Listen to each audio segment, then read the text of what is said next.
Good afternoon, everyone. This is Oscar Frazier. I'm going to give it a couple more minutes for others to join, and then we'll get started in just a minute. In 1 3/4 miles, turn right on Cary Street Road. Barbara, make sure that you turn right on Cary Street Road. You're not on mute. We can hear which direction you're going on your. We're trying to. Hold on, I gotta find my mute. You weren't supposed to hear Here that. you go. Let me help you out. Let me see. Here we go. I totally understand. All right. I just muted myself. Sorry about that. Okay. No How you problem, Barbara. doing, how you doing, Mr. Frazier? Excellent. Excellent. It's good to hear your voice. Good to hear your voice.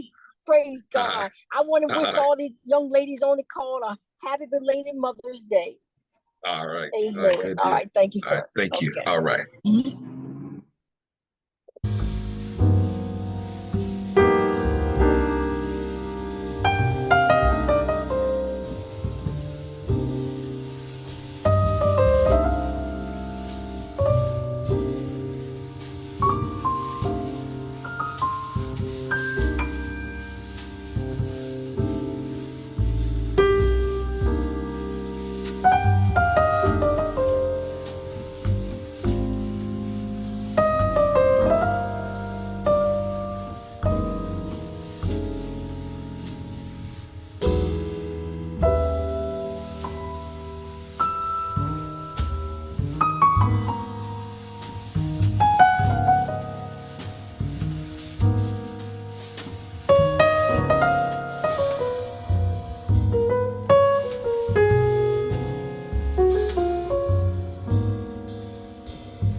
Okay, let's go ahead and get started. I want to be respectful of everyone's time. First and foremost, I'd like to thank everyone so much for joining us for the kickoff of a 12-week intensive cohort that is brought to you by the NMSDC and facilitated by KDM and Associates. I will be one of the facilitators throughout this 12-week journey, if you will. I'll also be one of your single points of contact for the majority of all of the logistics and any kind of training sort of scenarios that you need afterwards with questions that you may need some clarification on. I will be your point of contact for that. Today, we're probably going to spend about an hour, give or take, on going over a few things by way of introduction. Then we'll spend some time hearing from one of our MBDA executives. And then I'll go into some basic blocking and tackling of SAM.gov, USAspending.gov, just to give you all an idea of like what to look for to identify what types of work and what types of NAICS codes we should be going after. Okay, so that this is going to be like more of a high level basic meeting for today. And after we've gotten done with all the blocking and tackling for the next week or so, then we'll start getting into more of the heavier stuff, which is going to be a lot more hands-on and a lot more interactive. So without further ado, you all should be able to see my slides on the screen now. If you cannot, please someone, let me know, but you should be able to see it on there now. I'll give a quick and dirty about myself. I do know a good bit of people that's on the Zoom today. As you can all tell, I just spoke to Barbara just a moment ago. But I've been in the federal space now a little bit over 20 years. My journey in federal space started at Booz Allen Hamilton, where I helped to stand up the Lean and Six Sigma practice, and did a ton of work over at Department of Army, FEMA, ICE, on down that line. Had a very long career there.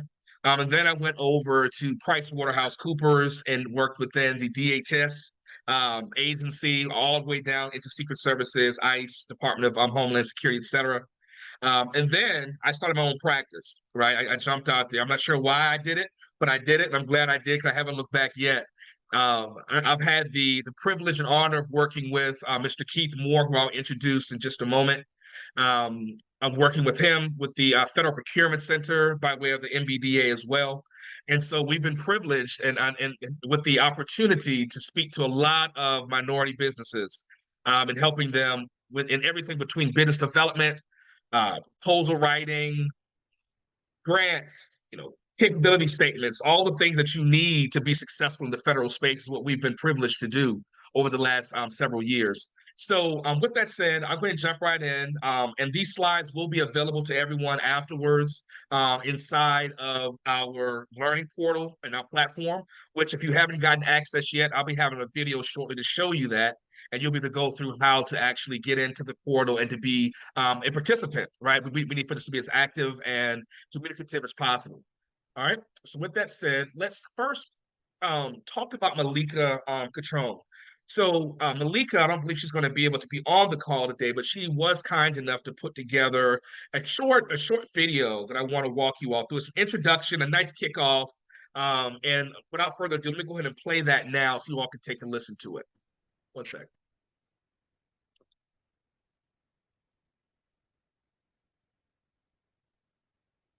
I should be able to see my screen now. Welcome, Capital Readiness Program participants. I am Malika Catron, the CRP MBDA Program Director here at the NMSDC MBE Center for Accelerated Growth, Innovation, and Resiliency. I am honored to share this historical moment in our nation's history with you. The Capital Readiness Program is a $125 million technical assistance program aimed to help entrepreneurs grow and scale their business. The Capital Readiness Program marks a monumental investment in building a strong and equitable economy. This program will provide the resources and tools to prepare businesses to scale up and access capital funding and secure contracts. These tools will ensure our march forward to prosperity for all underserved American entrepreneurs. With that said, I want to remind you that you are more than a program participant. You are a change maker. The successes and the momentum that we will build from this program will shape the future of tomorrow. However, to do this, we must stand in solidarity to make sure that our story gets told with the data so that our country will continue to make significant investments and build programs like the Capital Readiness Program for underserved MBEs and socially and economically disadvantaged individuals. So it is important to ensure that you have completed the steps necessary to author the story we all desire to tell. Step 1 is registering for the Capital Readiness Program by going to nmsdc.org, click Learn and Grow, and under Accessing Capital and Contracts, click MBE Center for Accelerated Growth, Innovation, and Resiliency. Then click Access the Resource Portal. Fill in your information and download both the MBDA engagement form and the client transaction verification form. Then click Submit. Step 2, complete the MBDA engagement form. Your business or your name, if you're a sole proprietor, will be the client. And the NMSDC MBE Center for Accelerated Growth, Innovation, and Resiliency will be the awardee. Check the topics of interest and sign the form. Save the form in PDF format with your company name and the date you completed the form. Email your completed form to mbdacrp@nmsdc.org. Step 3. Enroll in at least one of our available cohorts in the resource portal. Hold on to that client transaction verification form. You will use this form to communicate your success to the center, like receiving capital funding or securing a contract.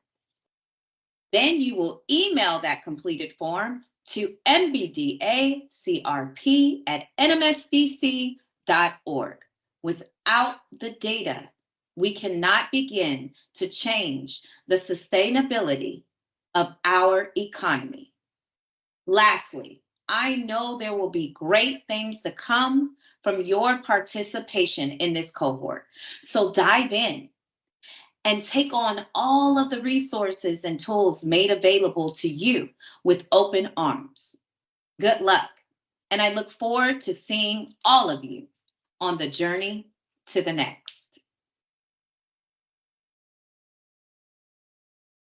All right. Thank you so much, Malika. With that, we're going to move over to Keith. And while Keith is doing his introduction and walk through of the overarching goals, I'm going to be reaching out to Landon, one of our people that's going to be talking about a success story. So, Keith, as you're going, I'm going to have to come offline just for a quick second so I can get Landon on, and we'll jump right back on. Keith, are you there? We've been on mute. I must be on mute. Okay, so Oscar, if Landon is not after I'm finished, then Angela Washington can step right in, and we'll go in that order. Ladies and gentlemen, it is indeed my pleasure and my appreciation for what is about to occur in your business life for over the next 12 weeks.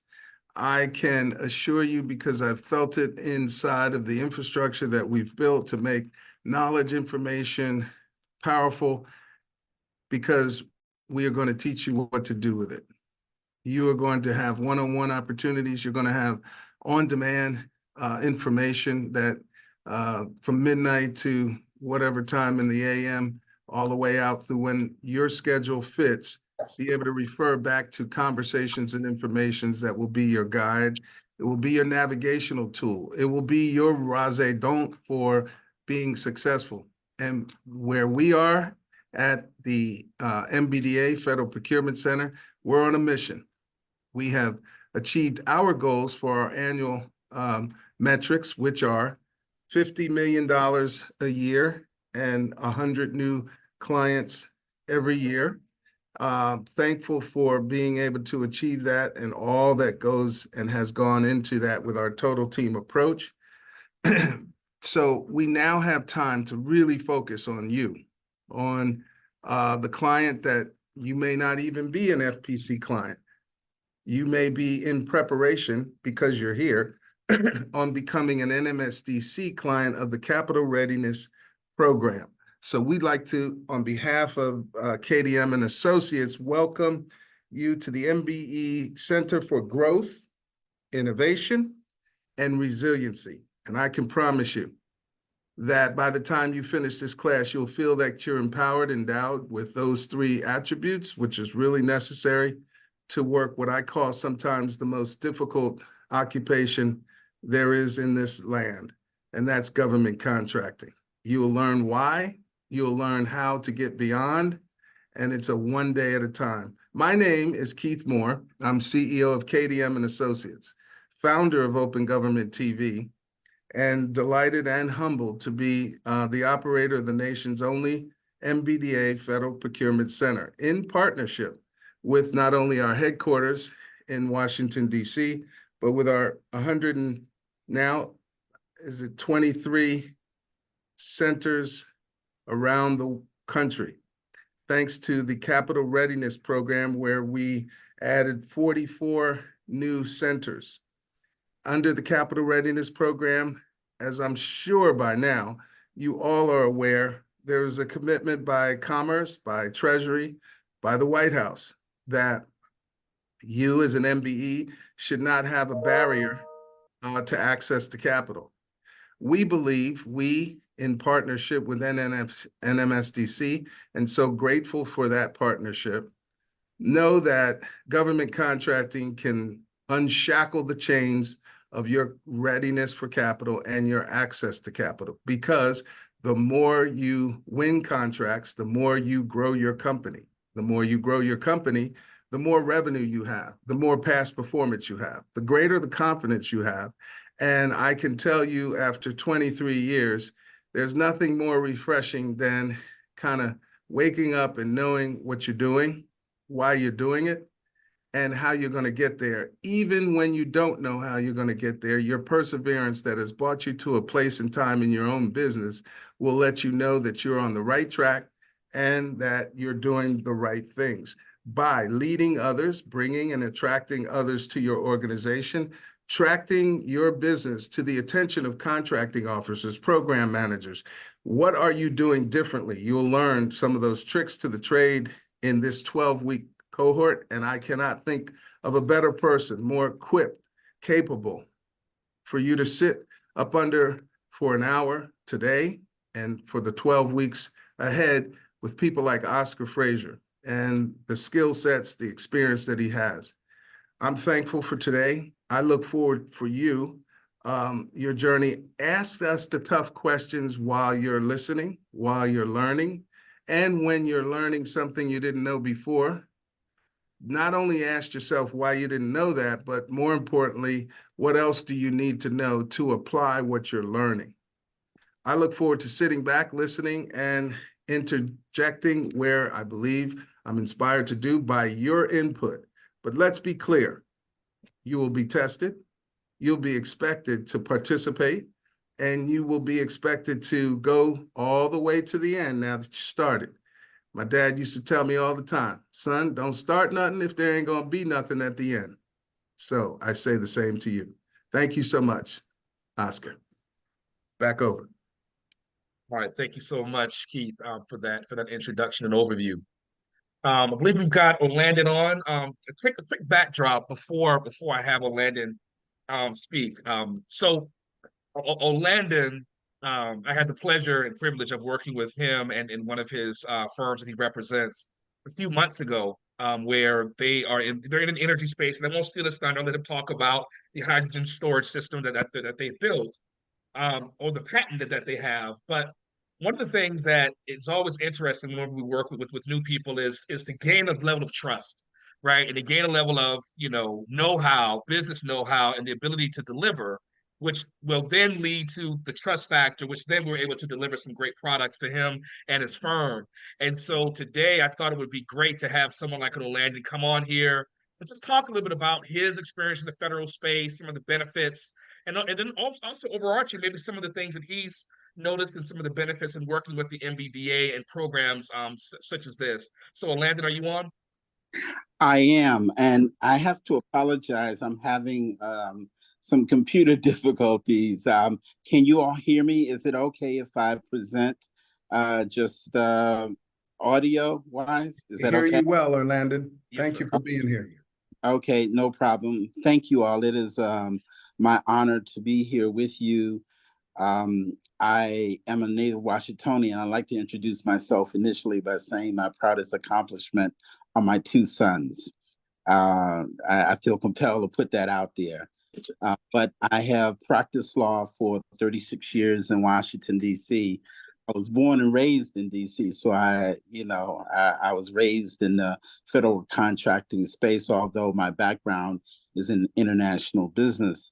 Actually, I am part of the team that started the international program at NMSDC with the flagship operation we put together in Brazil. And they've now gone around the world. But I'm here this evening to tell you a little bit about Elite Energy and the simplest way to do it is to say the stellar work that Oscar and Keith have done to help this company. Am I getting feedback from you all? You're fine. Okay. The stellar work that they've done to move this company forward. Elite Energy is a hydrogen energy research and development company that started out of Delaware State University when a brilliant young scientist, Dr. Jalil Hayes, who got his degree, his doctorate at 22. I don't know you all, but I don't know anybody who got a doctorate at that young age. He got it in chemistry. His research was so groundbreaking that they were able to patent it. And it is a platform technology, which is a novel way to create hydrogen. And as you all may know, hydrogen energy is still an untapped resource, which now the Biden administration is putting billions of dollars into to jumpstart it. I'll talk about that in a minute. So at any rate, I met Dr. Hayes when he was still in his 20s, which wasn't so long ago, about 5 years. Ironically, Keith had also known Dr. Hayes independently. Well, I was able to convince him that I wanted to be the person that helped him get what he deserved. I think he could be another George Washington Carver. But like many Black scientists, they don't have the right support system and access to capital, as Keith talked about a moment ago. So over the last 4 years, we put together the company, stood up a fully functioning lab, and did the lab work on the technology. Now I met Oscar. Well, actually, I've known Keith for some time, historically, and we reestablished our communication. He introduced me to Oscar, and it happened at a time where we were starting to reach out to different entities to try to get support. Oscar put together our marketing materials that were so well received by the government entities that we were interested in, that our pace started to quicken, shall we say. One of the organizations that we reached out to was the Department of Energy. Because of Keith's network there, his contacts, he introduced us to an opportunity at Department of Energy, the Oak Ridge Lab, which through a process, we secured a grant of $250,000 for them to use their quantum computers to evaluate our technology. Now, in the lab, we have, and the computers we've been using, we've started to get very consistent and very positive results. So the ability to get the quantum computing results from Oak Ridge Laboratory is a quantum leap forward for us in this commercialization process. And as I say to Dr. Hayes, we are not some other people, and I'll leave it at that, who can make representations about what they can do and get billions of dollars. We have to be able to prove it. So this grant that we've been given by Oak Ridge Lab is a very important step for us to secure funding from VC, from even other grants from the government, because it says that there is some there. What our next step is, and we hope Keith and Oscar will be intimately involved, is creating a field test. Now, Oscar alluded to the hydrogen hub. The Biden administration just recently announced that they put together, I think there are 3 hubs, hydrogen hubs, and put $750 million in each hub. One is in the Mid-Atlantic region, covering Pennsylvania, Southern New Jersey, Delaware, and I think Northern Maryland. So at any rate, as you might imagine, the typical folk have seized control of the hydrogen hub, but because of Dr. Hayes's reputation and his connection to DSU, they have included him in trying to put together a field test. If we're successful at putting together the field test, life gets very interesting. It's gonna be beautiful. Then we're gonna go back to the government, come to Keith. Yo, brother, what's up? Introducing some of those money people, So this is where we are. It's been an exciting 4 years, and thanks to Oscar and to Keith, we are where we are because a part of why they're taking us seriously, certainly Dr. Hayes' credentials, but the fact that we got selected at the Oak Ridge Lab in Tennessee, they're like, wow, you must be something. So we are as much of the cutting edge, we are as developed as any other technology out there right now. The purpose for the $750 million, well, I guess 3 times $750 million, is to have field tests done to create the technologies that actually can jumpstart the hydrogen economy, because now it's just too volatile. But our technology is novel. There's nobody out there doing what we're doing. So we're excited, and we thank Keith, we thank Oscar, and it's a pleasure to be here with you all. All right. Thank That you so was, much. Yeah, thank you so much, Orlando. I really appreciate that. Keith, go ahead. Thank you, Orlando. Listen, ladies and gentlemen, if we miss a few zeros every now and then, here and there, over the course of 12 weeks, it's okay, but it's real money. While Orlando mentioned 750, the hydrogen hub awarded by the Department of Energy. And I'd like for anybody who has already heard of the Hydrogen Hub from the Department of Energy award to, in the chat box, raise your hand. But in the meantime, and if you have not, I won't see your hand. In the meantime, DOE awarded $7 billion. $7 billion, and there were hydrogen hubs around the country. I should say one of those companies we are working very, very actively with on a weekly basis. Excited about that.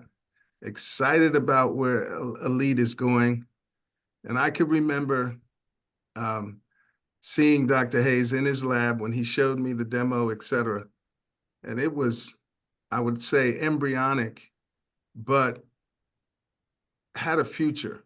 You just knew it had a future. The Lord, and from there, I can tell you that I believe each one of you represents a future growth in your business because of the policies, because of the budgeted funding that's been made available in this administration. And I've been around for 23 years. You can bet, as most you would say, your bottom dollar, that you have an opportunity just like Dr. Hayes by being innovative. And so I like this term, MBE Center for Growth, Innovation, and Resiliency. It is indeed my pleasure to, I'd like to say, because she's a contracting officer, I have to categorize my conversation, but I am happy to say that I definitely know her. And one of the points that you want to be as a contractor is to know your customer. That will not happen overnight. It will happen through other people, the confidence that they have in you, the potential they see in you, and time. My dad used to say, and I'll make reference to him because I really loved him and honored him. He only had a GED education, but he would say some things. And one of the things that he would say is time is a healer and a revealer. And Angela Washington has truly, as a contracting officer and a senior advisor for the Minority Business Development Agency at headquarters in Washington, D.C., has been around all of those years that I have. And I am thankful for Angela, and I'm gonna let her share her background while I plug in. Angela Washington, step to the stage. Thank you for being here so much. You are very welcome. Thank you, Keith. Thank you, Mr.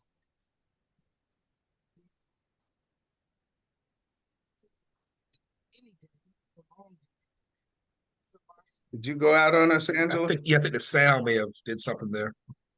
Did that sound go away when I took that out? Yeah, we There can it hear you is. now. My apologies. I am trying to get used to the office earbud thing, and it just I feel like when I can hear myself talk, I don't know how you all can bear it, but but no, honestly, I'm really excited to be here. This is a very important program. I happen to actually be a contracting officer representative, not quite a contracting officer. I can't write checks and obligate the government, but I can influence decisions. But today I was asked to talk a little bit more about what's happening around government and why this training is so timely for you all. I'm really excited to know that I don't have to try to pack in all of that doing business with the government 101 because Mr. Frazier has you covered over the next 12 weeks. And believe me, you're going to want to pay attention. There's things that I would have talked about today in lightning speed around RFIs and sources sought and source selection and evaluation criteria. I would have gone a little bit in 101 or 201. So you don't have to get that lightning session today. I get to do what I love to do, which is get people excited about really what's happening at this time in government. So I'll start by saying again, my name is Angela Washington. I'm a senior business development specialist at the Department of Commerce, NBDA. I've been with the agency literally since 1999. I typically say I've been with the government almost 3 decades. Believe it or not, I really have been with the government almost 3 decades.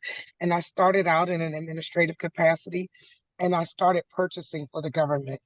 And one of my mentors who I lost recently said to me, Angela, that skill is very transferable to community. If you can take what you know about government contracting and help educate the community on the process, you'll do a lot to bridge the gap in our communities. And for the last decade, I've enjoyed transferring my knowledge around government contracting to minority businesses, working with federal agencies, helping them to come up with strategies to reach community, to make their goals.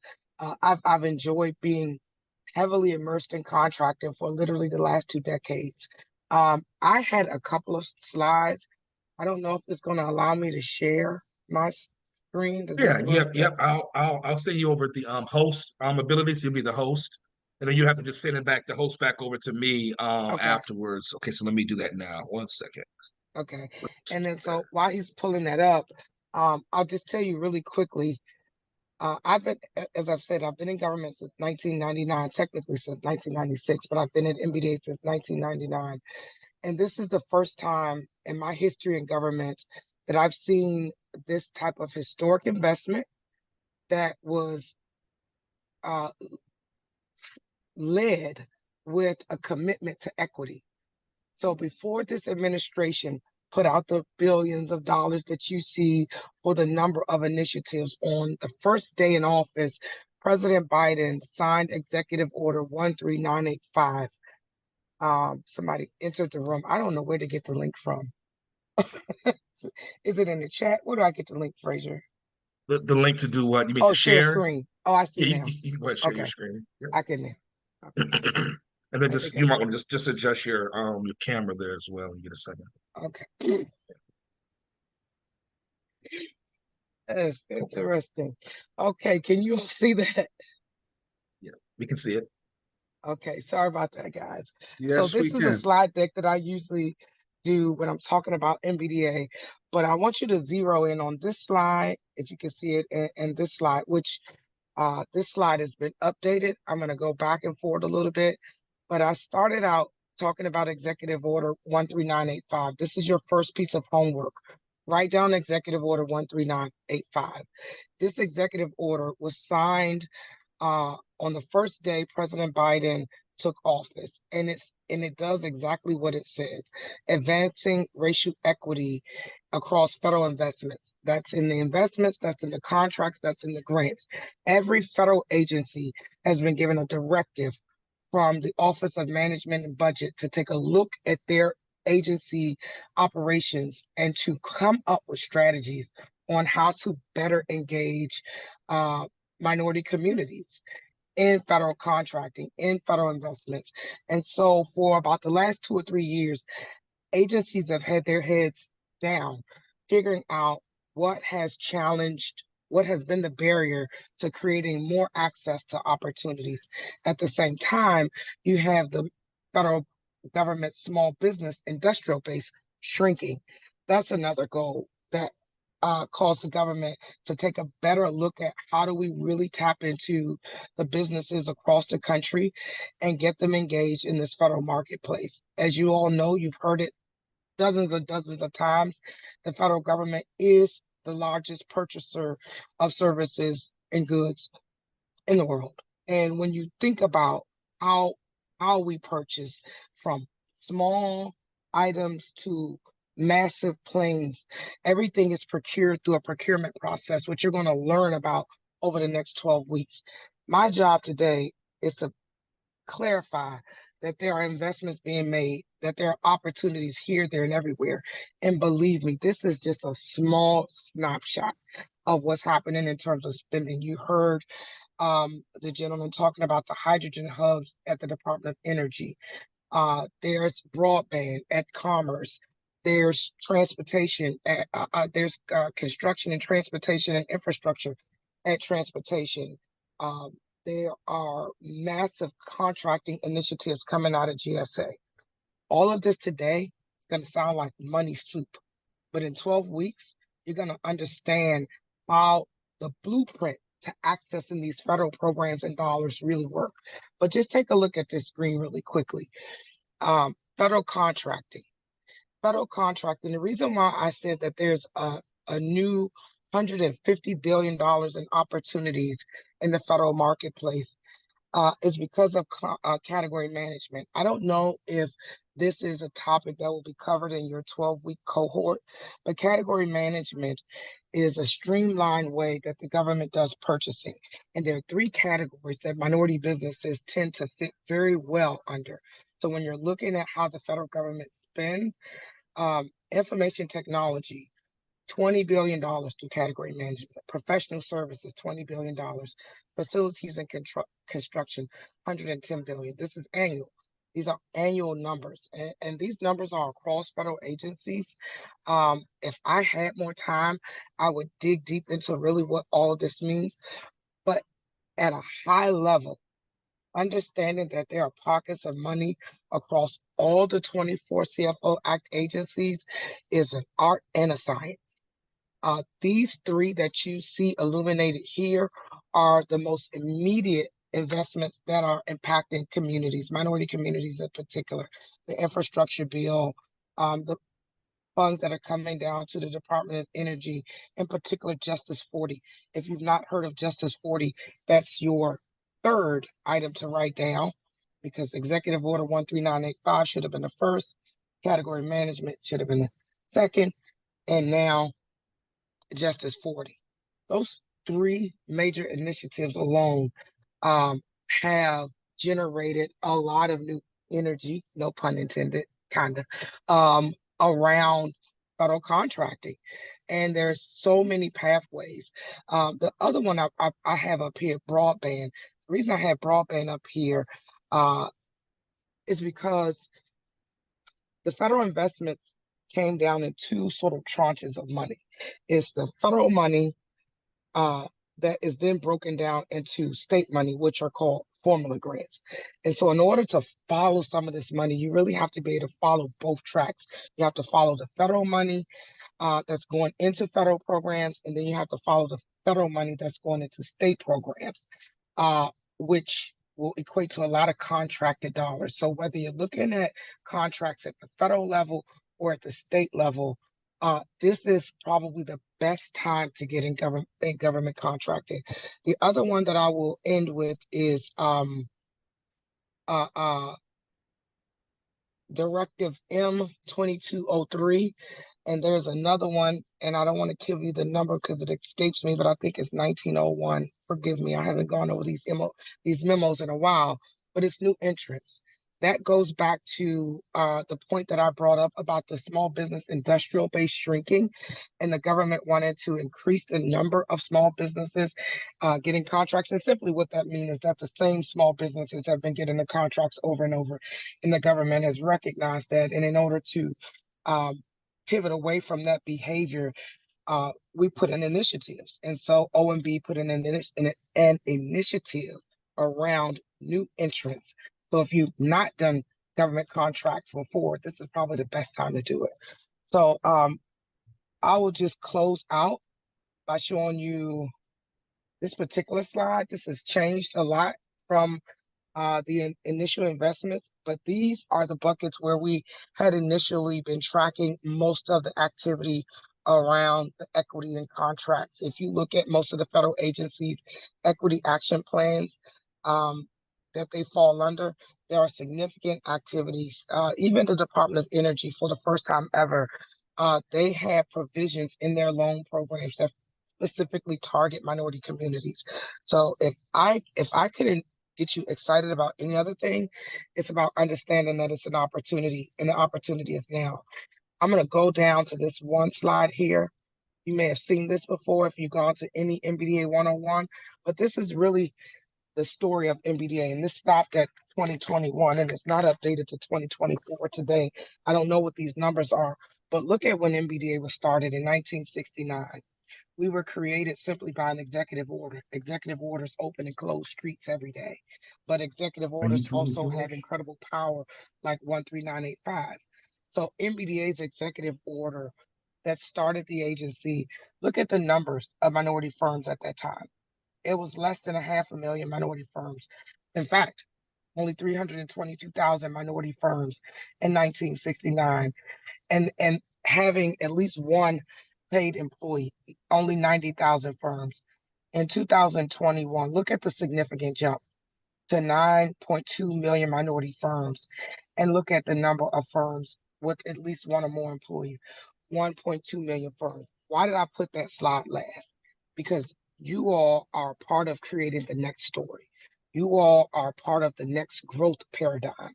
So it's important that you all succeed, not just in numbers, but also in revenue. It's okay to have the number of minority firms growing, but I don't want to see 9 million minority firms and only 1 million firms with more than one employee.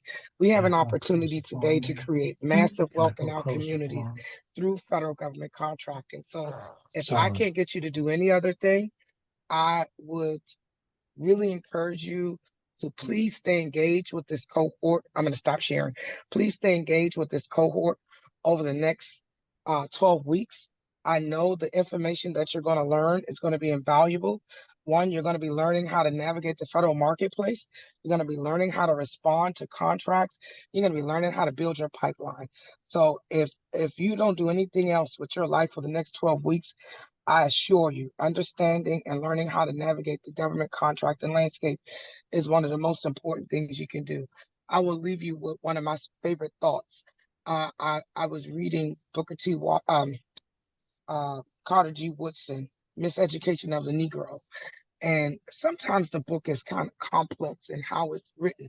But one thing that jumped out to me from that book was that in all the things that you're trying to do in a system that was created without you in mind, the best thing to do is to learn it as best as you can so you can navigate it as well as the person that created it. So this system was built a long time ago with not this type of initiative in mind. So it's critical that you learn it so that you can navigate it better than the rest.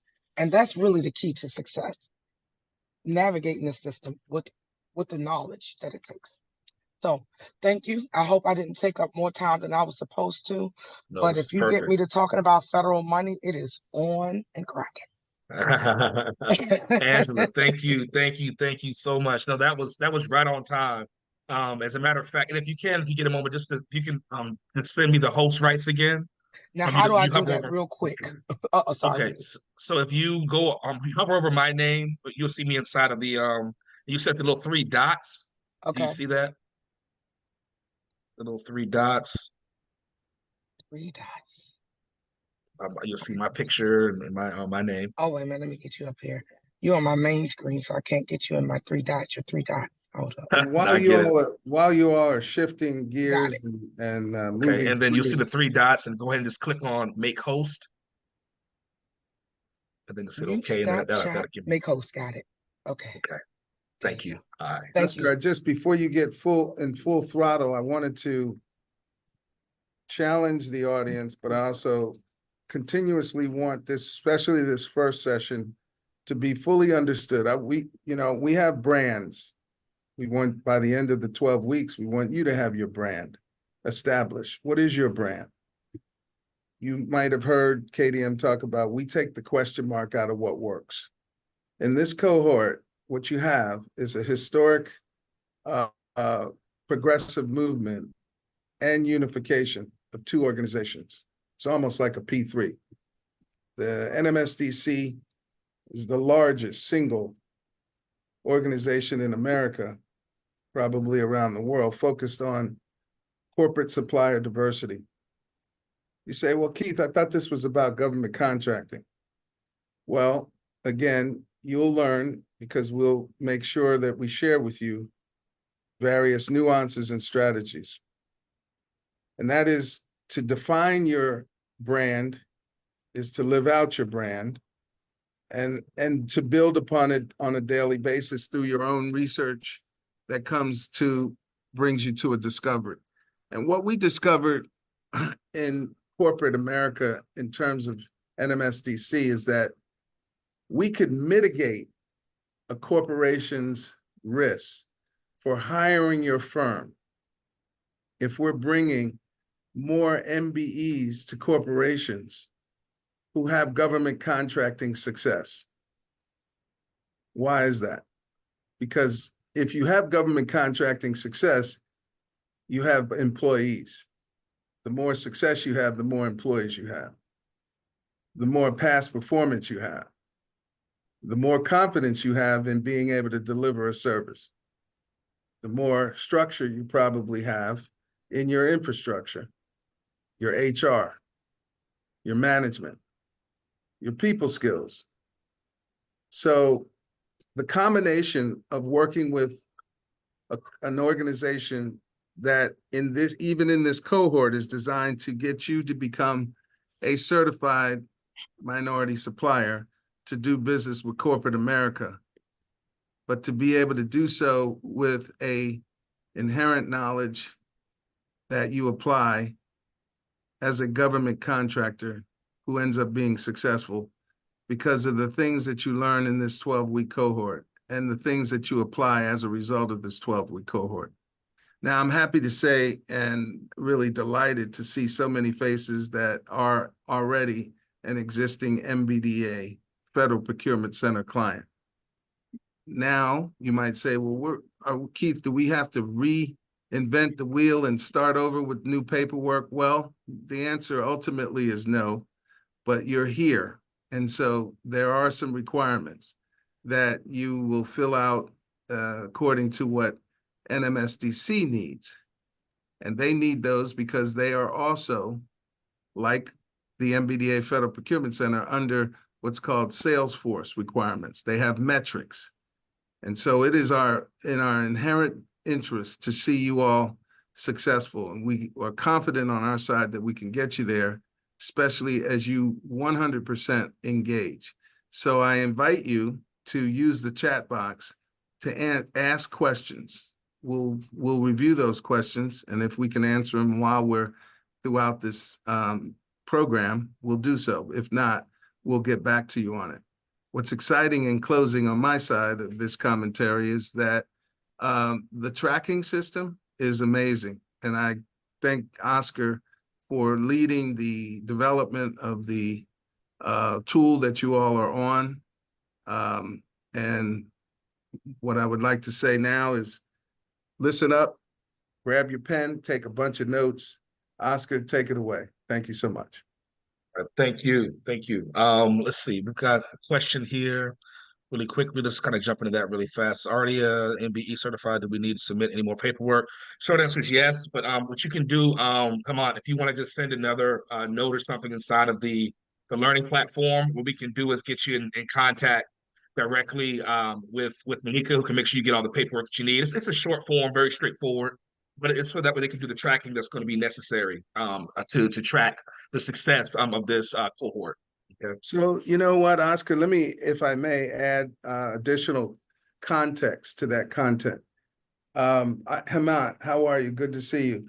Listen, we have, and I think you may have heard it, Haman has been a client of ours for at least a year. He's participated in our defense leadership forums. He's traveled with us to the in Baton Rouge at our Innovation in Agriculture and Energy Opportunity Zone Summit. And he is what I'd call a quintessential gonna be successful and in the process company. And somebody likes that a whole lot. I think it's Diana.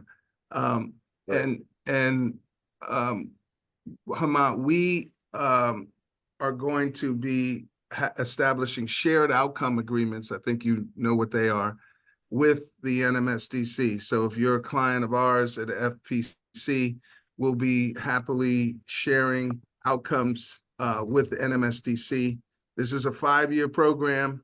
There'll be several cohorts. We anticipate some futuristic things that's no sense talking about now because we're here, but I hope that helps. Thank you so much. Thank you. Thank you so much as well, Keith. So on this current slide that we're on right now, the quick navigation tutorial video, I'm going to bypass this for the sake of time, but I'm going to drop the link inside of the chat right now. So what this link really entails, there are two very important areas within within this cohort, within the 12 weeks. We're going to be communicating almost exclusively within two different areas. One's going to be our community forum, and the other one is going to be the actual learning platform. It's all up under one username password that you're going to create on your own. But if you have not done that, I encourage you to do that tonight. It's going to take you 2 or 3 minutes to get set up.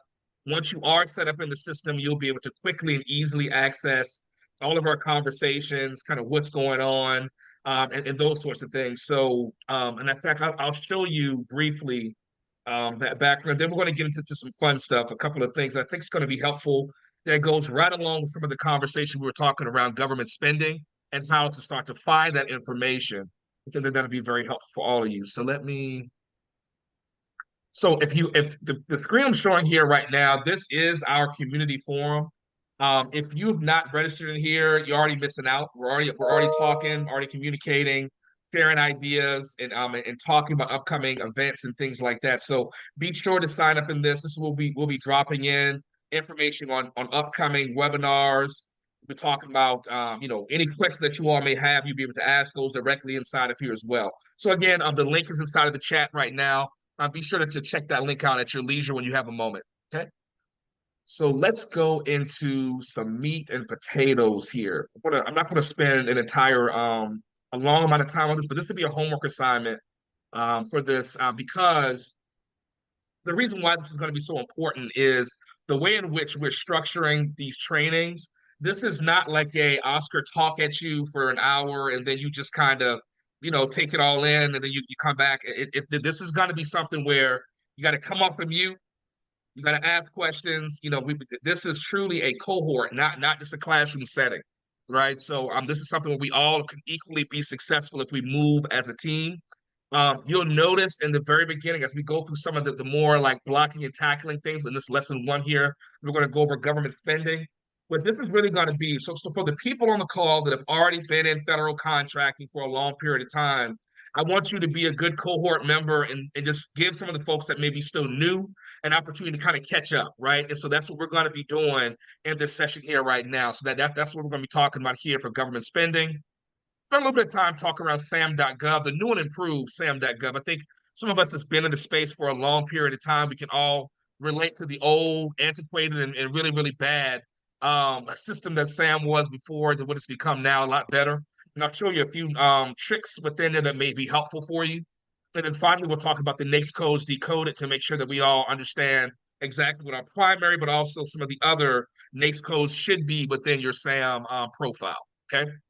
All right. So let's pull that up. So one of the things that Angela was just talking about a moment ago was around government spending, right? By show of hands inside the chat, or if you want to come in, I'll come off mute and just chime in. You know, how many are already familiar with USAspending.gov, and how many are already using it on a regular basis to make decisions on your pipeline and on your FY29, your FY goals and such? So I see Carlos is currently not using it. All good, man. That's all good. Anybody else? Are folks using this on a daily or monthly, quarterly basis already? Okay. Okay. Then I hear you right there. So a lot of people are saying that they're familiar, but they don't really use it and all that stuff. So let me show you a couple of tricks that may be helpful. The caveat here is USAspending.gov literally has endless amounts of information. So it can get a little bit daunting. However, there's going to be a couple of things we're going to start with here to just get you familiar with how to understand who your competitors are, how to understand based on your NAICS code which agencies are buying the most, and then you can begin to understand which subdivisions or sub agencies will also be spent or how they're spending money as well based upon what you're buying as a service or a product. So right now, the way I got to this on the screen right now, it's from the home screen. You see this button right here that says Start Searching Awards. When you click on that, let's take a look at. I'm a guy that likes to kind of look. I'm gonna look back before I look forward a lot of times on these sorts of things. So let's take a look at what FY23 spending suggested, right? And we don't care about the whole world. What we want to care about is what's important to my small business. Because as most of you may be aware of, the government has different set-asides, which we'll talk about in about webinar 3 or 4 in the coming weeks and stuff. But one of the things that we want to care about is down here on the type of set-aside. So as you know, there's 8As, there's services with veterans, there's women-owned, etc. But what we're going to start off with is simply small business set-asides, right? So that's just, but everyone on this call should all be a small business. If you're not, then, kudos to you, but most of us are probably going to be in the small business category right now, right? So we're going to select that. And for right now, we're not going to worry about NAICS codes right now. We'll get into that in just a minute. But we're looking at just FY23. So let's just see what does that spit back out to us, and what is the data telling us, right?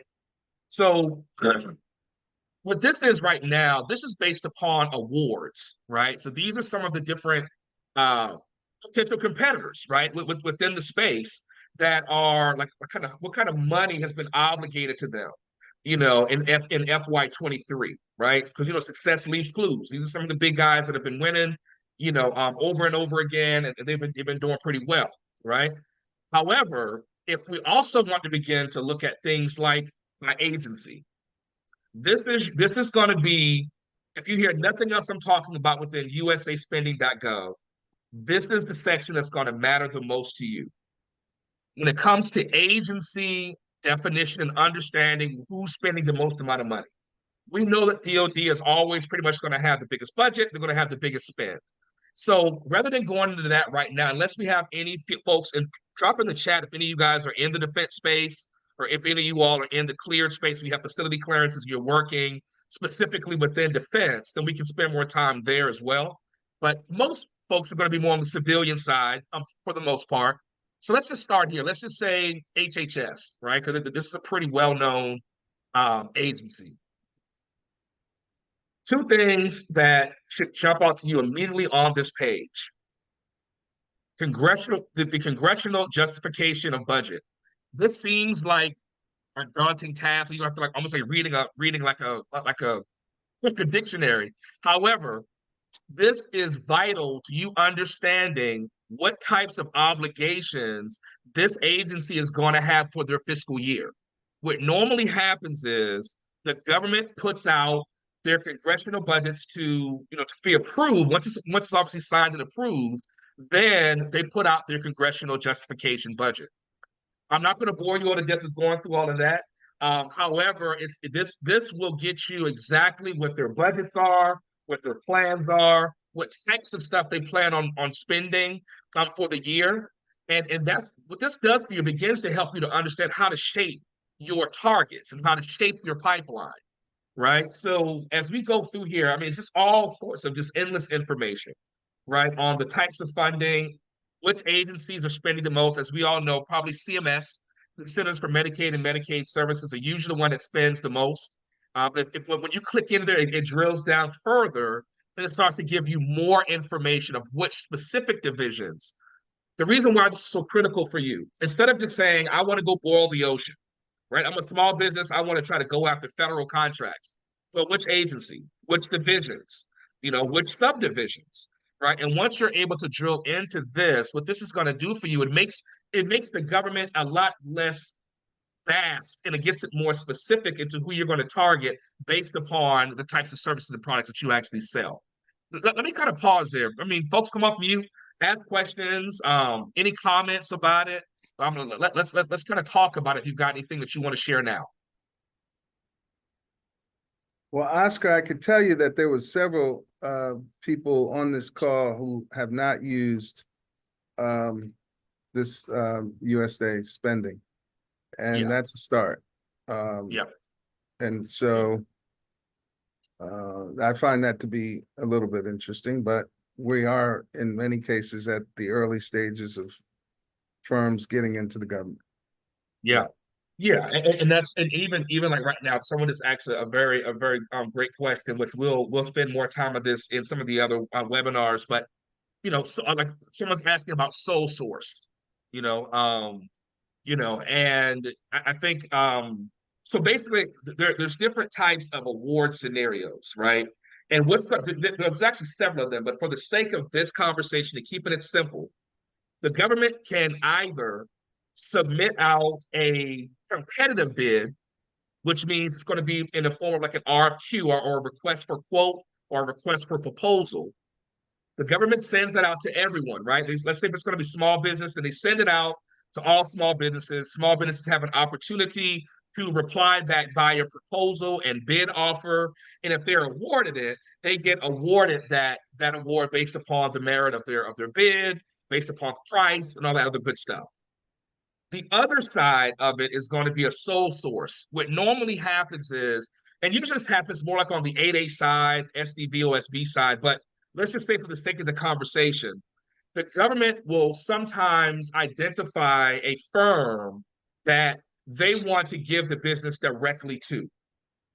And when that happens, they're going to essentially tell that company, let's say company A, we have identified your firm as a group we like to do the sole source with.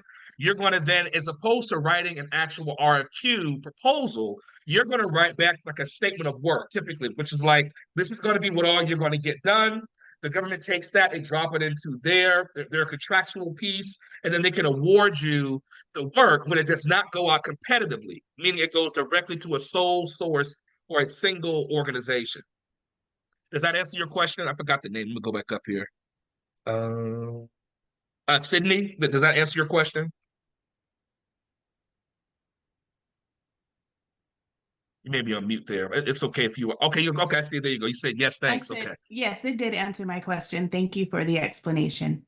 Oh, no worries. No worries. Glad to help. Let's see. Another question. Is the sole source the same as non-competitive operating agreement? Not quite the same. Not quite the same. And we're going to get in, we're going to have a week's worth of conversation around the different types of contracts. But for the sake of this conversation and keeping it very brief, they are not the same.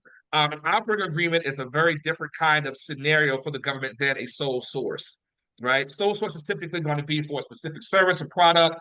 And usually if it's like an 8A, they can award up to 4.5 million.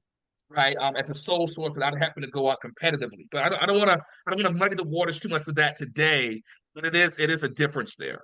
Okay, and you saw that. Yeah, someone just asked about, is it capped at 250? Yes, in most cases it is capped at 250,000 for an operating agreement as opposed to a sole source. Okay. So Oscar, I want to answer Terrell's question because I think it's really relevant across the board and gives opportunity for further ongoing clarification as we go through this. Where are you at, Terrell? Is what you explained the same thing as shaping an opportunity? Aha. I like that. I really like it. Why does Keith Moore like shaping an opportunity? Because you cannot shape an opportunity, or better said, here's how you shape an opportunity. By having a relationship that you've built with an agency, having a relationship that you've earned the right to be considered, maybe even ultimately called upon, because you're a trusted, knowledgeable advisor. You're a subject matter expert. This is why, going back to branding of your company, our brand is what works. When we go around and do what we do, the government looks at us at KDM and they says, oh, okay, what works? Because they need what works. You need to focus as a contractor on becoming a what works solution provider. How do you do that? By taking enough time to be able to understand the agency's problem. How do you do that? By spending enough time with the agency. Why is that, do you mean, Keith, by doing what Oscar just said and doing your research? Yes. Is that all? No. Somehow you have to find yourself getting in front of the customer. Somehow you have to find yourself building a relationship. You got to go, Angela. Thank you. I would say see you in Miami, but I'm going to see you this week. And by the time after 12 weeks, I think many of you are going to have a confidence level because you have a clarity on what it means to build relationships within government. It could be daunting, intimidating. It could be hopefully not strange. Okay. But it is the number one thing. People buy from people. Without relationships, you have no business. So by a show of hands, and you could do it over the next 10 or 15 minutes, how many do not have a relationship with any federal agency? Raise your hand. Okay, thank you for being honest. Thank you for being candid. Keep your hands up. All right, Oscar, go ahead. Yeah, this is excellent. I just put inside of the chat the link to our community forum. I'm going to put some videos in there over the course of the next couple days. That's going to be some more like starter, like one-on-one sort of stuff around the basics of RFQ versus RFP, sources, SOTs. I think that'd be helpful for you all, the ones who haven't heard of that before, which is totally fine. That's exactly what this cohort is for. So you're in the right place. Just that I want to make some additional videos for you that may be helpful to help you to get some of those things up to speed. Now, part of what Keith was just alluding to, I think is a good next step towards some of the SAM.gov components. In addition to the show of hands, folks that have not registered in SAM yet, can you just like drop a note inside of the chat just saying me, or if you don't have a SAM account, you're not registered in SAM, then let me know that in the chat, because that's going to help me also to understand where we need to start with this kind of stuff. Let's see, I did not do one. Okay, got it, Barbara. Okay, all right. So a few folks did not have that. So let's cover that, because this is going to be a homework assignment on identifying your NAICS codes, as well as being able to at least get started in SAM, right? So let's spend some time there. So far, to kind of recap what we've talked about, and I dropped it in the chat as well, the USAspending.gov. Go in here, just start clicking around. You'll be surprised at the things you're going to identify just by making mistakes in here, because you can't break the system, right? So you can go in here and just begin to, look at stuff from FY23, look at award types, right? So that was some of the questions that you were asking a while. So contracts, right? Which agencies may you be interested in, et cetera. Begin to just go around this thing and just do searching. As you have questions or if you find things, drop it in our community forum and let's talk about it, right? And that way I can help to get you up to speed prior to the next webinars to make sure that we're all moving at a very similar pace. Let's see, I have one. However, my partner created it. I would like to see Excellent, Terrell. No problem, man. No problem at all. So let's do that here, right here in Is real it, time.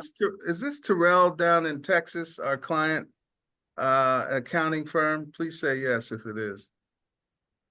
I don't think this is the same Terrell. Terrell, can you come off mute and let us know? I don't think this is the same Terrell.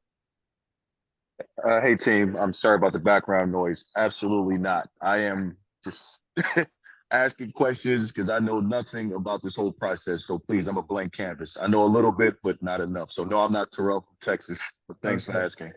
Got it. All right, no problem. No problem. Okay, so sam.gov. Let's kind of jump. I'm gonna drop this in the chat as well, so you have the direct link for it as well.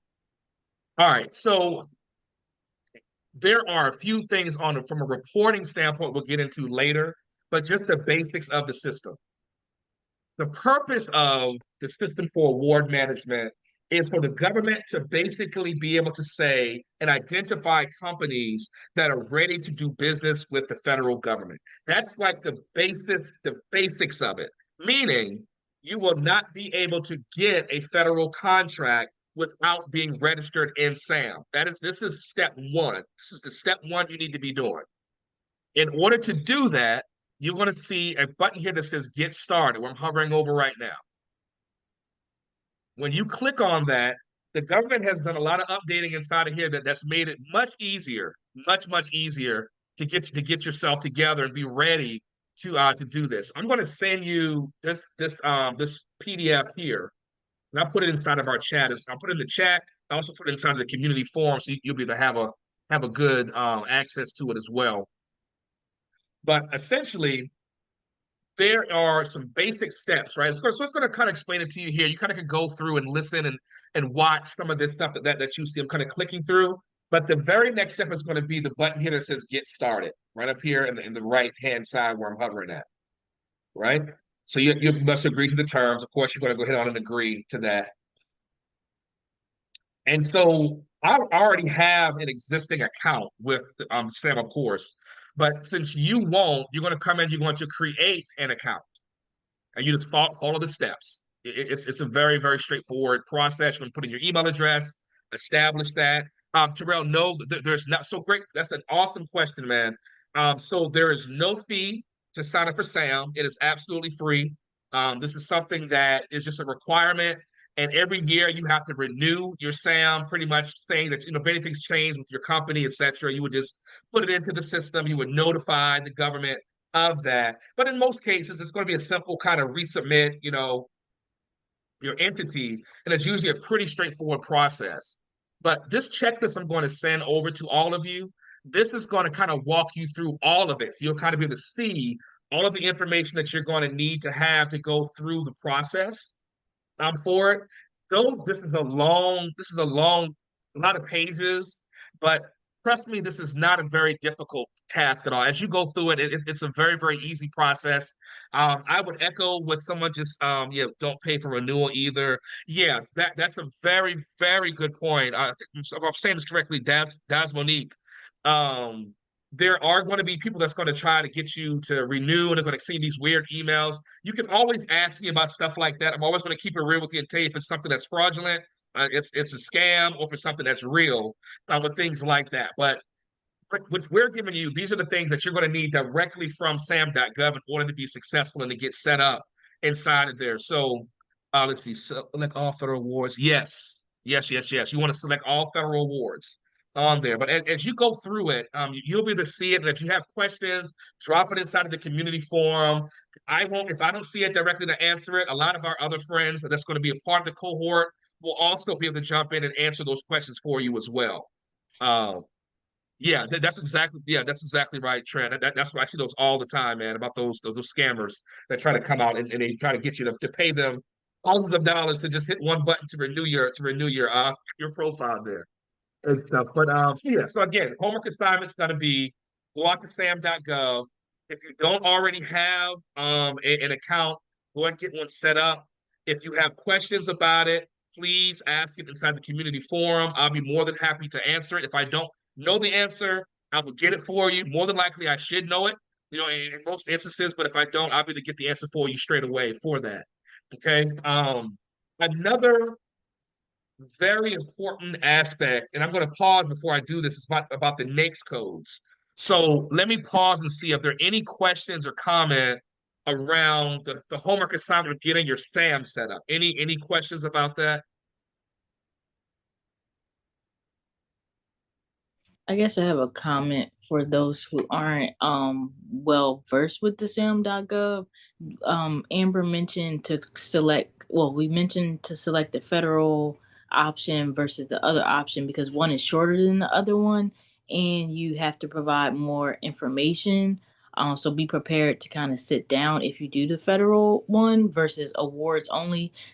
Awards only is if you already have money waiting for you and you just need to get a SAMS.gov registration. Because I had money waiting for me at one point and just did awards only, and I didn't get a cage code. And now maybe a year or two later, I went through that process. It's not daunting. It's not hard. It's just longer. So that's just the difference of why. Thank you, folks. Thank you for that information. That's exactly right. Also, in the group. Can I say something real quick, Arthur? Sure. Oscar, I'm sorry. If you're planning on registering in SBA.gov, after you register in SAMS.gov, please click all awards.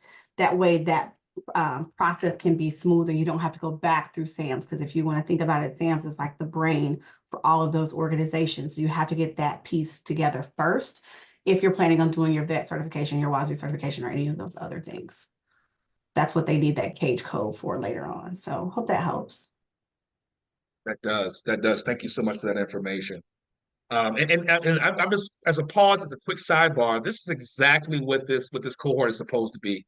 I love hearing people chime in, coming off mute, answering the questions, because some of you that's more experienced has already done this. This is your cohort. This is going to be like that graduating cohort, and to be able to see our success stories of how much money we've been able to make in the federal government and how many contracts, that will be our success story. So I so much appreciate what you just did. Everyone that's chiming in and asking questions and also offering feedback. And let's make sure we're doing the same exact thing inside of the community forum. One of the things within SAM that's going to be vital is going to be your NAICS codes. Now, I know that a lot of people on the call may or may not have heard of NAICS codes before, but essentially, let's think of this in a very simplistic way. These are basically codes that enable the government to know what type of service or product you are selling to them, right? So let's drop a few things in here. Let's say some folks are maybe doing project management. What are other some kind of products or services that you want to bring into the government? What else? I know there's project management. I'm sure. Anything else? Research and development. Research and development. So R&D. Okay, let's see what we got here. So if we do something on research, aha. So look at here. So we've got a whole bunch of them that start to pull up around R&D. So there's a secret that a lot of people don't realize about NAICS codes, and this is within SAM. You can actually end up screwing yourself later on down the line by not having enough NAICS codes. And just bear with me. Some people may have a disagreement about this, but for over my last 2 decades, this has worked every single time when it comes to contracts. I'll tell you what happens. Let's say you find a great RFQ or request for quote solicitation from the government, and you submit your proposal. You feel great about it. You've got a competitive pricing. You've got a competitive technical response, but you don't have the NAICS code inside of SAM. Guess what happens? You don't win. You don't get that award if it's not inside SAM, because you have to be showing the government that you, in fact, do that work. Now, some contracting specialists, some contracting officers may overlook it, but most will not, because as part of their process is to ensure that you're active in SAM, that your reps and certs inside of SAM are up to date, including your NAICS codes. So what's going to happen is, to the person that mentioned R&D, for example, you would be starting to do research to understand like which ones of these is the most applicable to what you do. And that will become your quote unquote primary NAICS code. That's going to be your primary. Now, the government in SAM allows you to add as many additional NAICS codes as you would like. Now, you don't want to be unrealistic. You don't want to add all the NAICS codes, right? But you may add a few of the ones that are a little bit more like generic, right? For example, 541611 is a very, very generic more like administrative function. And something like that one would be one where you would be able to find, like this would be something that should probably go across just about all of your NAICS codes, right? Because this can cover things like project management, program management, administrative help, all these different sorts of things. So this is homework assignment number 2, is we're going to have you all go into the same, I'll drop this NAICS finder inside of the chat as well. You're going to go in here and you're going to start just tinkering around and kind of see what type of NAICS codes are out there. If you already have your NAICS codes, you don't have to worry about it. We appreciate it. But for our team members, our cohort members that have not identified that yet, then they may have questions. They may have some things they may drop inside of the community chat. And let's make sure that we are all there to help them along the way. But I just got put it inside of the chat just now for you. This is homework assignment number 2, that you're going to go in again, identify some NAICS codes, and let's talk about this in our webinar coming up on Wednesday. The reason why is that's going to be the one we're going to go through the SAM. Any questions people may have had about SAM registration, any questions people may have had about the NAICS codes and such. So I didn't want to fire hose everyone too much today. I mean, I think this is enough of a nice small bite for us to kind of get our feet wet in this. So the 3 assignments so far is going to be go out there and try to break usaspending.gov. You're going to go out there and just tinker around, pull some reports, start identifying questions, drop the questions inside of our community forum. The second thing you're going to be doing is going out to sam.gov, and you're going to start creating your entity. If you don't know how to do it, I'm going to, again, ask the questions inside of the community forum. I'll be more than happy to give you that information inside of that community forum. And then thirdly is going to be the NAICS code assignment. So as you have questions about it, by all means, please ask. I did see someone that did put in produce as one of their NAICS codes. I guess one of the things under there, but you'll see on here, there's tons of different produce scenarios. It just would depend on which one is most applicable, to your business. And then you would just, identify that one as your primary.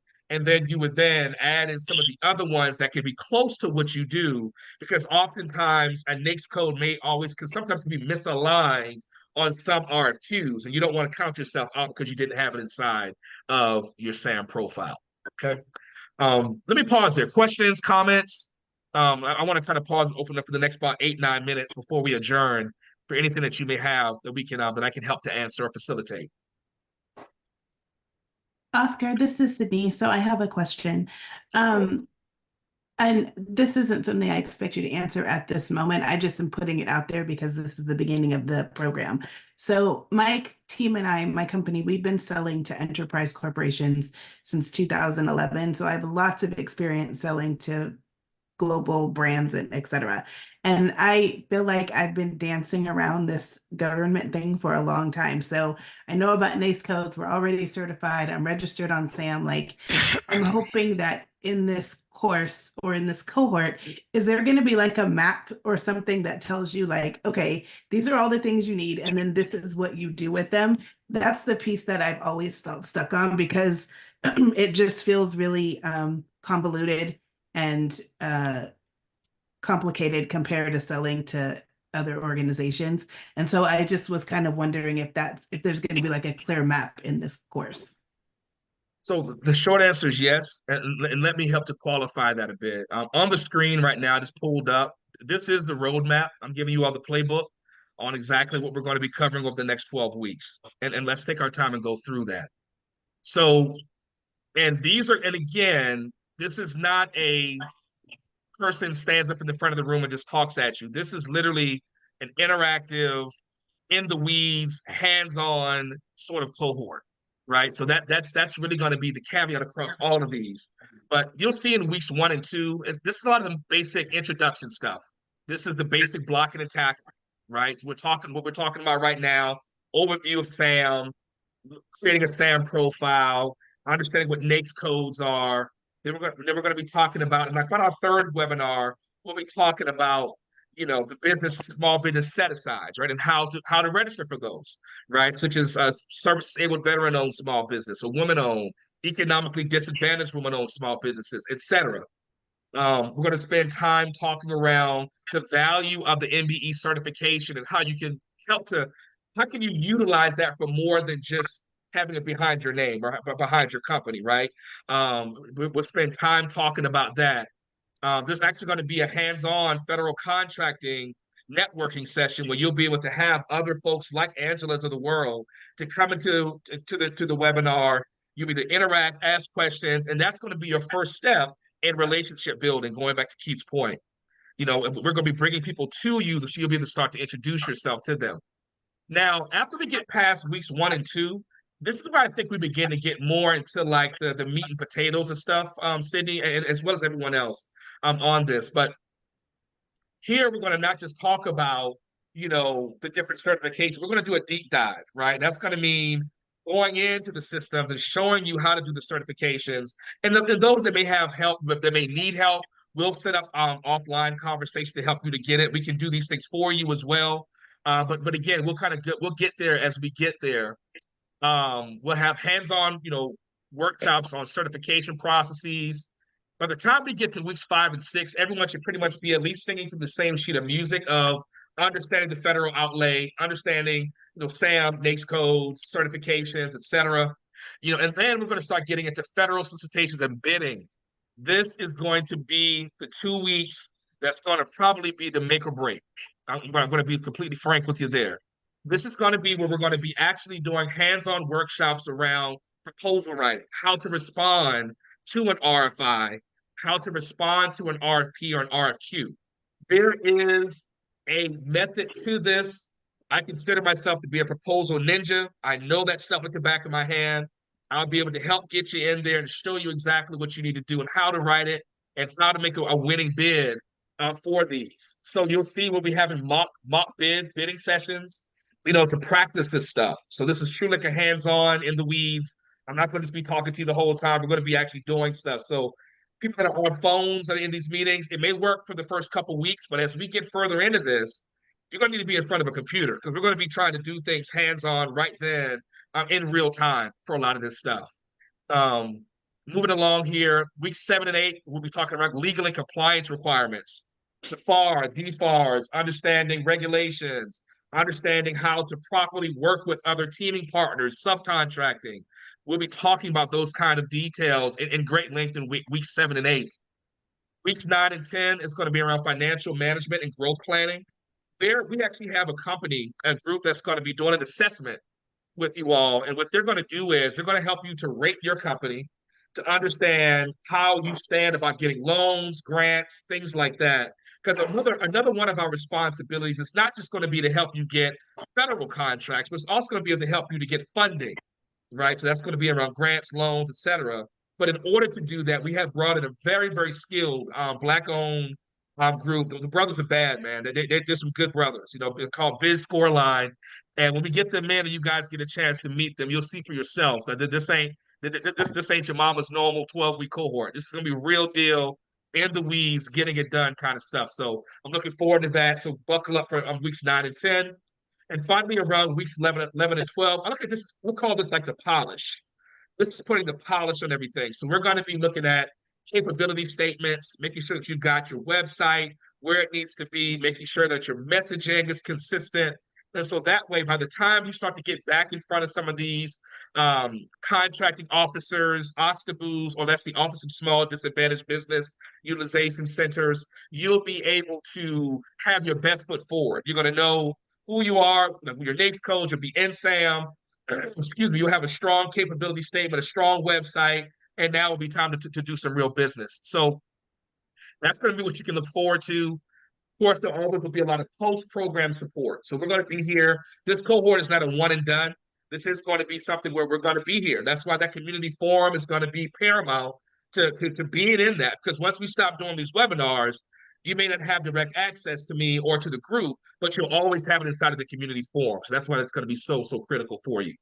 I know that was a very long-winded answer, Sydney, but I would like to try to be more exhaustive than not with something like that. So hopefully that did answer your question. Oscar, I think you've whet the appetite of everyone to the point they need to know when the dates are to be exact and put it on their calendar. That's a good thing. But Okay. I want to ask the class, and that's what you are. How many, raise your hand if you know when the end of the fiscal year is for 2024. Raise your hand. You got to take your hand. And Kalina, hello, on behalf of the National Association of Black Women in Construction, who we love and have worked with for about almost 2 years, probably a little bit more. And so glad that you're representing your company here. Raise your hand if in fact you know when the end of the fiscal year is for 2024. In other words, that's not everybody. In fact, there's a lot of people who are not raising their hand. So you can put in the chat if you don't, because scrolling up and down. If you don't know when the end of the fiscal year, you should know it's September 30th. Okay, September 30th. And what I'm saying to you is that I promise that we are focused now at the Federal Procurement Center to get 50% of our clients, and we have over 360 clients, contracts and grants. Can I guarantee anything? No. Can I tell you that we are going to give it everything we have? Been doing this long enough to tell you that what we do is what works. And we don't do, that's because in one sense, we don't do it alone. Everything you're learning here, we combine into a daily practice. In partnership with NMSDC and the Accelerator program here, we are going to combine our efforts. So again, you are really surrounded by some love here that I hope you take extremely seriously. And, not only raise your hand, like Oscar says, work inside the community. And if, you do want to become a Federal Procurement Center client, let me just tell you that our threshold, our standard threshold is to have $500,000 in revenue. And we are thankful for the partnership with NMSDC and the Accelerator, program, because but for a partnership like this, there are way too many of our clients, even at 360, who are not under that threshold. In fact, we did the numbers and we have about 133 clients who are under 500,000, and they fall within the 250,000 revenue. Now, some of you may be very much so lower than that.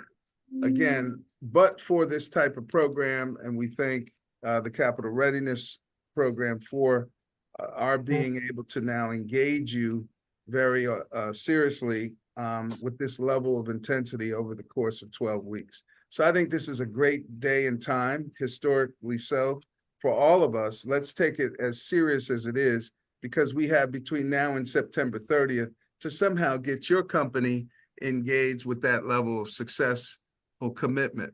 And I think part of this, the power of the cohort and the community is, if you go on mbdafpcenter.com, the first thing you'll see in terms of services, click on the service button, you will see strategic teaming.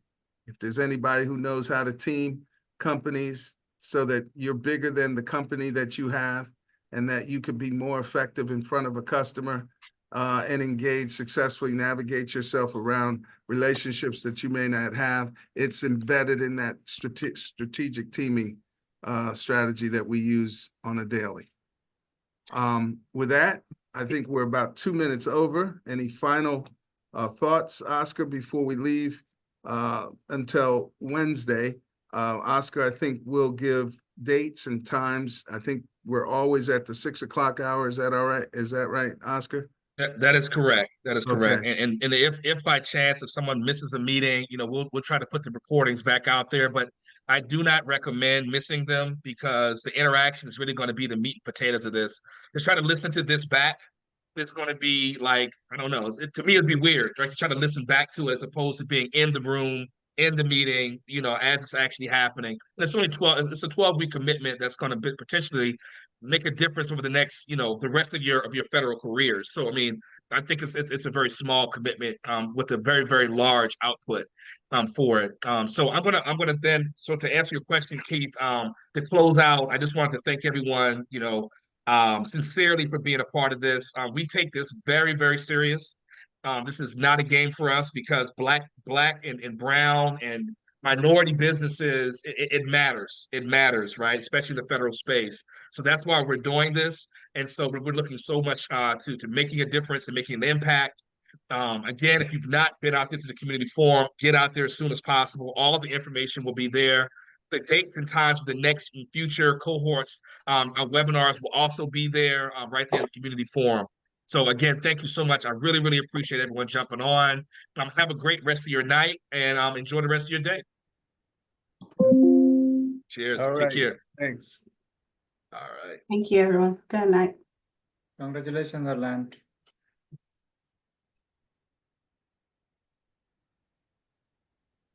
Keith, how you doing? This is Kalina. I just wanted to say hello. Hey, I wanted to say when this popped up on my phone at 11 o'clock today, there was no Okay. way in the world I wasn't going to make it because the last go round, I wasn't ready. And I said, this is what I need to make sure I'm in place for the next opportunity and to Okay. really be confident. So I want to say thank you for providing this opportunity. And we're going to be ready next time. Well, the next time is now, and Kalina, we want to put you in as a part of the, commitment to get 50% of our clients contracts and grants. So let's get you scheduled for a meeting, even with Oscar, but be focused on this 12 weeks ahead or 11 now, and I'll see you next time. Thank you so much. Terry, I see you. Hamat, I see you. Masi, next week, we'll be able to share who each other are so that we know who each other are and what business that we're in so that we can start that strategic teaming. And by way of the chat, by way of email, let us know what you thought about class number 1. Thank you so much. Thanks, Oscar. Good job. Thank you. All right, guys. Take care. Thank you.